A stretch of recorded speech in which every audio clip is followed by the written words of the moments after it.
Is the keto diet better than a regular diet, even with exercise? Researchers say the ketogenic diet does a better job controlling metabolic syndrome. Dietitians aren't so sure. Share on Pinterest: is the ketogenic diet more effective for people with metabolic syndrome than a standard American diet with exercise? Researchers from Bethel University in Minnesota think so. But dietitians say it may not be that simple. The researchers set out to discover if a sustained, controlled ketogenic diet would reduce the impact of metabolic syndrome as well as decrease the weight, body mass index (BMI), and body fat mass of study participants. They brought together a group of 30 adults who had been diagnosed with metabolic syndrome, a cluster of conditions that occur at the same time. The conditions can include high blood pressure, high blood sugar, excess body fat around the waistline, and abnormal cholesterol levels. People with metabolic syndrome are at an increased risk of heart attack and stroke. The researchers randomly split participants into 3 groups. One group followed a sustained ketogenic diet with no exercise. Another undertook a standard US diet with no exercise. The third followed a standard US diet with 30 minutes of exercise for 3 to 5 days per week.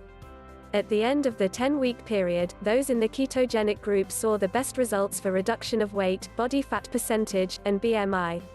All variables for the ketogenic group outperformed those of the exercise and non-exercise groups, with 5 of the 7 demonstrating statistical significance, the authors wrote. Theory behind the keto diet: the ketogenic diet, sometimes called keto, is a low-carb, high-fat diet that involves drastically reducing the amount of carbohydrates you eat and replacing them with fats. The body responds to this reduction by going into a state called ketosis. Carbohydrates are the main fuel our body was designed to use and the only fuel that the brain and heart muscles use. When we don't eat enough carbohydrates, the body looks for other forms of energy to satisfy that role. Without carbs, our insulin levels drop and fat is released from our cells. The liver turns the fat into ketones, our body's second choice for energy. Laurie Wright, Ph.D., an assistant professor in public health at the University of South Florida, told Healthline, "The keto diet has been used in medicine in conjunction with other therapies to help children with epilepsy. This is done under supervised conditions with a medical professional. Whether the diet can be used safely for weight loss, however, remains to be seen. The ketogenic diet appears to be safe in the short term, like this 10-week study. However, we don't have much evidence that it's safe in the long term, or sustainable." Jennifer McDaniel, a registered dietitian and spokesperson for the Academy of Nutrition and Dietetics, told Healthline. Wright notes there's a concern a long-term keto diet could be damaging. Because ketone excretion can increase the pressure in the kidneys, there is a concern about the effects on renal function. There is also a concern about loss of muscle mass that results from relying on ketones for fuel, she said. What do the results mean? Although the results of the study found that participants in the ketogenic group had the best results in terms of weight loss, Wright is quick to point out that this doesn't necessarily mean this is a more effective weight loss method for this group. The greater weight loss resulted from loss of water rather than body fat.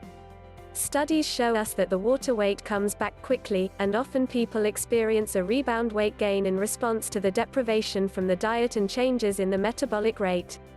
It is body fat that increases health issues, she said.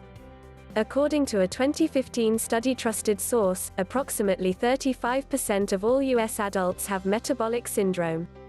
That increases to 50% for those 60 and over. One of the most important steps to preventing and treating metabolic syndrome is weight loss. A healthy diet combined with exercise helps with this. Experts say that metabolic syndrome occurs less often in those who are regularly engaging in some form of physical activity. The American Academy of Nutrition and Dietetics recommends a heart-healthy diet for those with metabolic syndrome, including a high intake of fruits and vegetables, low-fat or fat-free dairy, whole grains, seafood, and moderate amounts of lean meat, poultry, and oils. McDaniel says a reduction in carbohydrates is helpful for weight loss, but it doesn't need to be as extreme as in the ketogenic group in the Bethel study.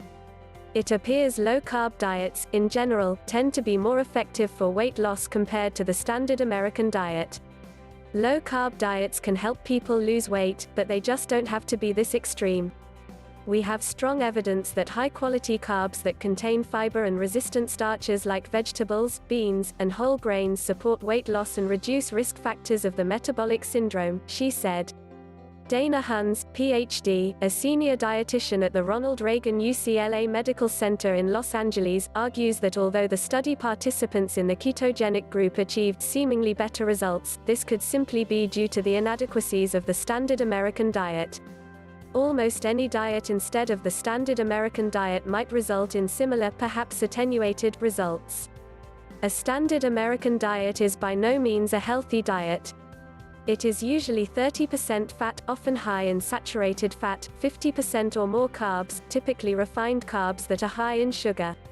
It is a diet that is typically high in salt and low in fiber and other beneficial nutrients, she said.